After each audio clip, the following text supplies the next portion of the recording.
ano, kumusta na kayo mga apo ko? Aika, kumusta na kayo dyan sa Japan?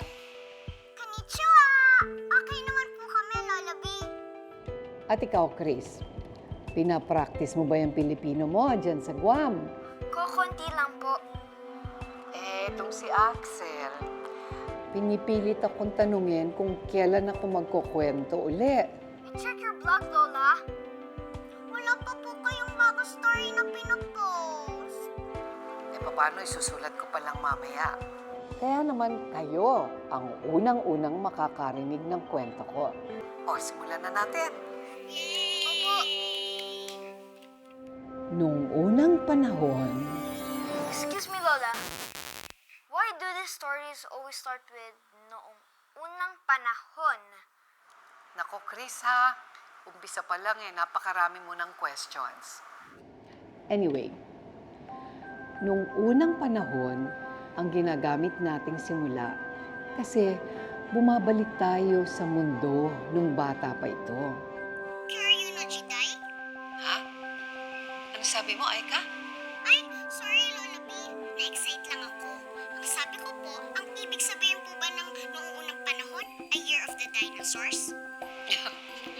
No, not necessarily. Ang panahon na tinutukoy natin dito, hindi yung nakasulat sa kasaysayan, kundi yung panahon na maaring maabot ng ating imahinasyon. Panahon ito nang ang mundo'y puno ng mahika. Sa mundong ito, may isang malawak na gubat kung saan may mahiwagang batis na mapupuntahan mo lang kung magpapakita sa iyo ang mga diyosa ng kagubatan. Si Mariang Maliit, Sobrang dulas dito, kanina pa kayo nahirap. si Mariang Maantas, Sa bukalis dyan, wala ka pang barak. si Mariang Makahiya, at si Mariang Maawit. Ngunit ang pinakamaganda at pinakamakapangyarihan sa kanila ay ang Diyosang tagapag-alaga ng gubat gamit ang isang mahiwagang libro.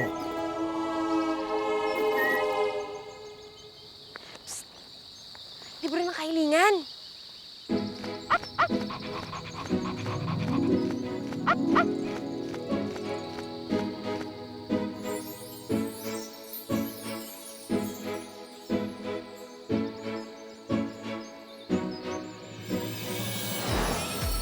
Ganda ah! Galing ko talaga. Ay, maliliit na bagay lang naman. Ito ang kwento ni Mariang Makiling.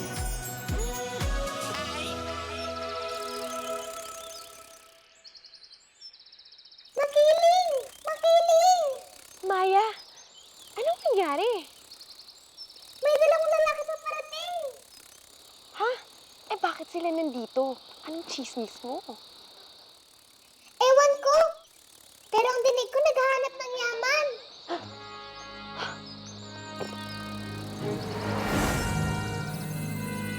Ito si Makiling, naglaang parang bula. Ay, in fairness, bula nga.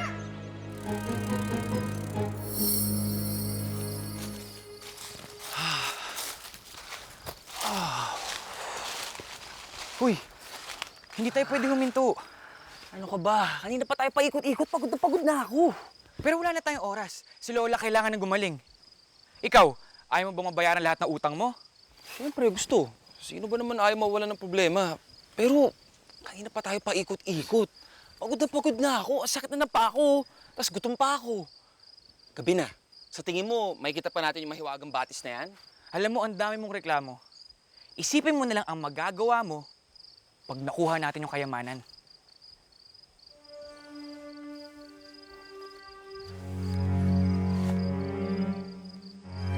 Oh, bakit yung ganyan itsura mo? Para kang nakakita ng...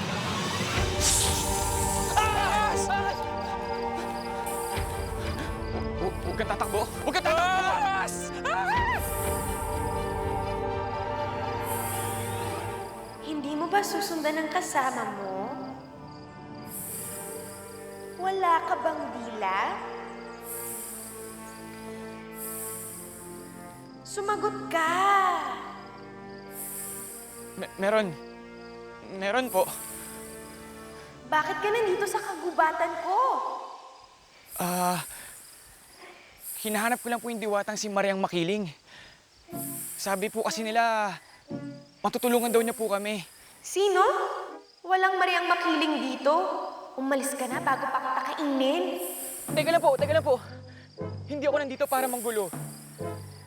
Gusto ko lang po humingi ng tulong. Yung lola ko po may sakit. Naghahanap po ako ng gamot para sa sakit niya. Gamot? Mukha bang may botika dito? Wala na pong gamot ang makapagpapagaling sa lola ko. Ang sabi nila, ang mga diwata daw po na kagubatan ay may gamot na kayang tanggalin ang anumang sakit. Di nga. Talaga? Opo.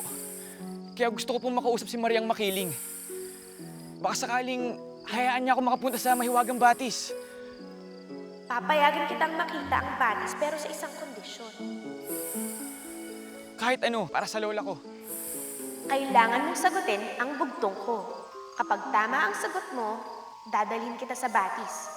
Pero kung mali, hindi ka na makakauwi sa bahay. Oh, game. Heto na si Kaka. Sunong-sunong ang dampa.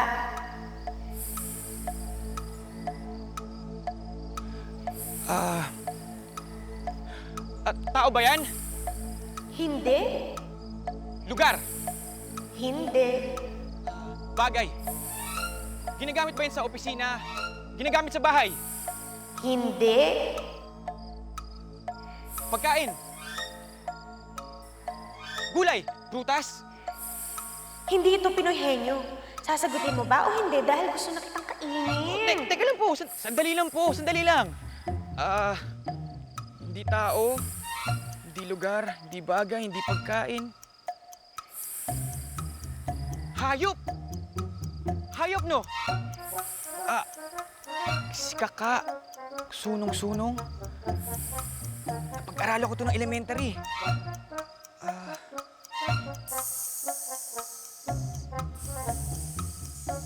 Hindi ahas?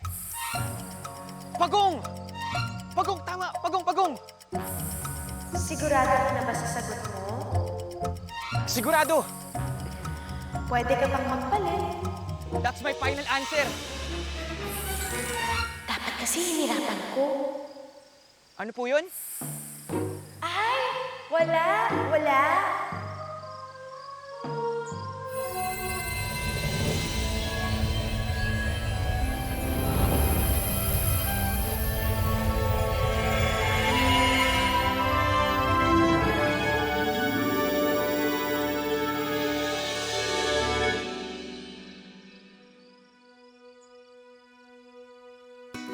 Beautiful, beautiful,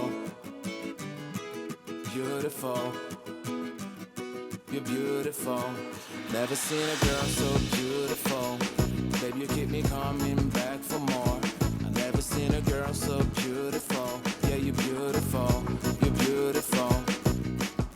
Pagkatapos ng mahabang lakaran, manghang-mangha si Simon nang makita niya ang mahiwagang batis.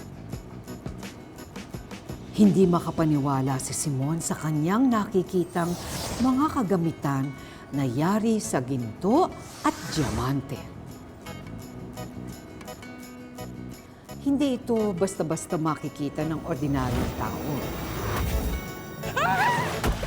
Lalo na ang mga taong may masamang balak. You're beautiful. Oh, kanina ka pa hindi umiimik dyan. Akala ko ba gusto mong makita tong mga to?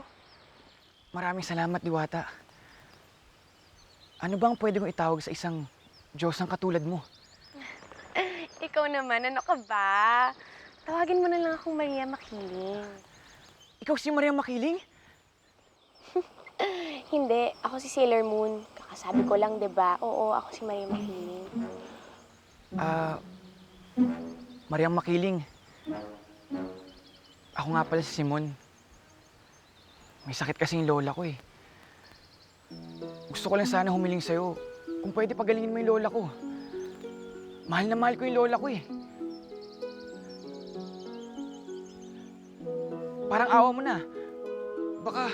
Baka may magic dito na pwedeng makapagpagaling sa kanya. Kahit anong kapalit handa akong bayaran. Gumaling lang ang lola ko. Malinis ang iyong puso. Alam mo, kung buhay pa siguro ang lola o nanay ko, malamang ganyan din gagawin ko. Psst! Libro ng kahilingan! Yoo!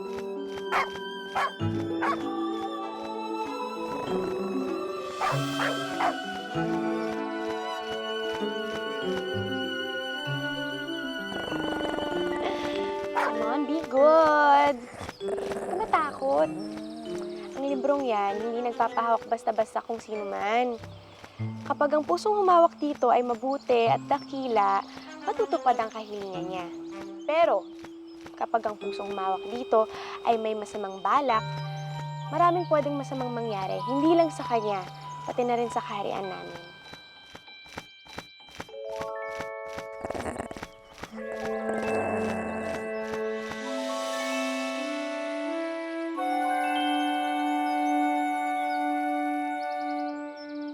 Ipapahiram ko sa'yo ang librong yan.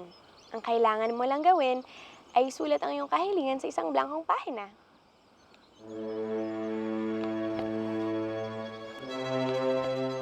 Ay, teka lang. Pero di ba ang kahilingan mo ay pagalingan ng lola mo? Eh di dapat iuwi mo yung libro.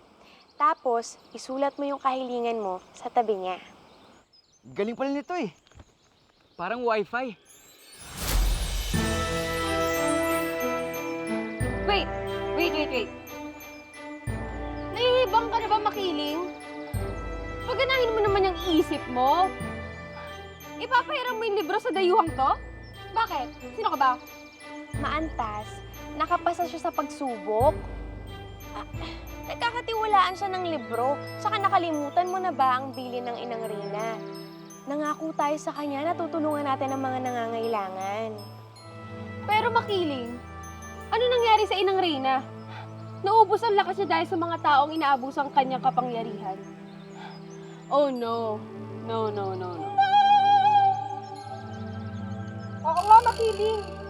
Huwag mo nang pagpaksayahan ng panahon yan. Sayaw na lang tayo, tara! Party! Makiling, huwag kang papayag kasi baka mapahama ka lang. Ano yun? Pakilakas? Sabi ko, baka mapahama ka. Ha? May sakit ba siya? Wala akong sakit. Mga kapatid, hindi ko hinihingi ang permiso nyo. Huwag kang magdamdam, nagmamalasakit lang kami. Naiintindihan ko naman. Pero pinagkakatiwalaan siya ng libro. Dapat magtiwala rin tayo sa kanya. Siguraduhin mo wag mong lolokohin si Makiling, ah. Ikaw mananagot sana. Hindi po. Hindi ko gagawin yun. Promise. Hindi. Grabe. Ang bilis nila mawala, parang bula. Ay! Wala nga.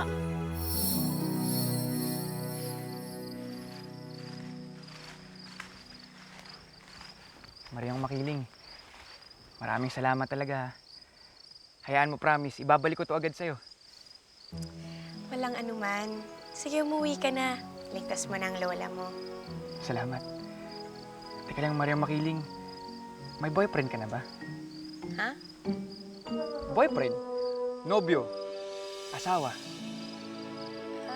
Wala. Ba't mo naman naitanong? Wala. Just asking. Diyan ka na nga.